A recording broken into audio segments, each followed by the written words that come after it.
everybody, Wayne back again, and welcome back to the workbench. This is the final of the AMT 1934 Ford that I've been working on for, a dog's years, and finally got it finished. I'm pleased with the way that it turned out, very pleased with the way it turned out, and just want to go over a few things.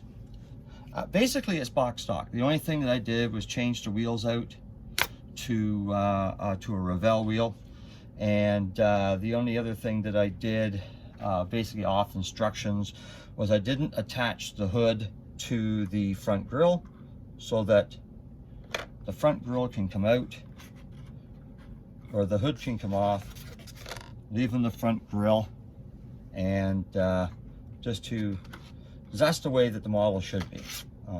You know, in real life, when you take a hood off, you don't take the grill off as well, so, of these things. I left the side panels off so that there was open view to the engine.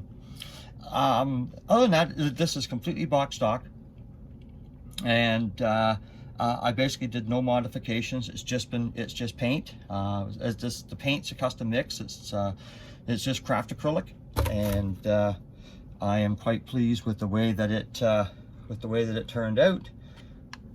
Underneath, everything is box stock. The chrome, the headers were chrome. They were stripped and painted with Vallejo, the Vallejo metal colors, same as the exhaust.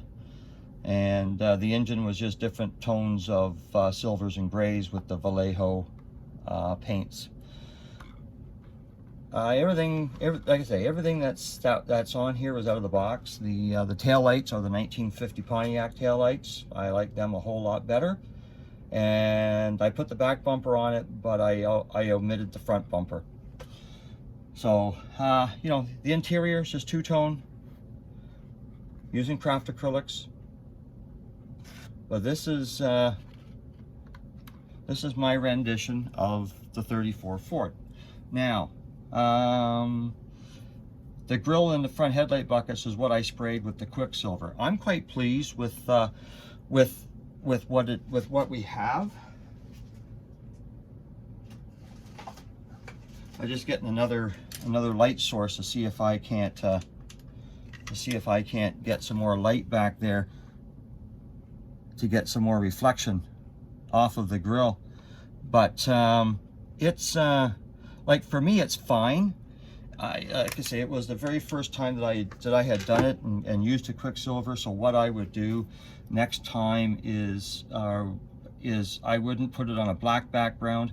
I'll try it on a silver with a couple of drops of black in it to make it just a little darker of a silver, to see how that brightens it up.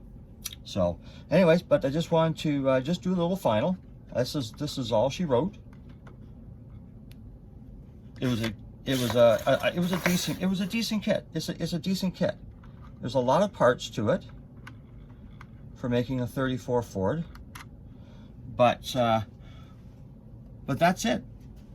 That's my rendition of the AMT 34 Ford. So I want to thank everybody for watching, subscribing.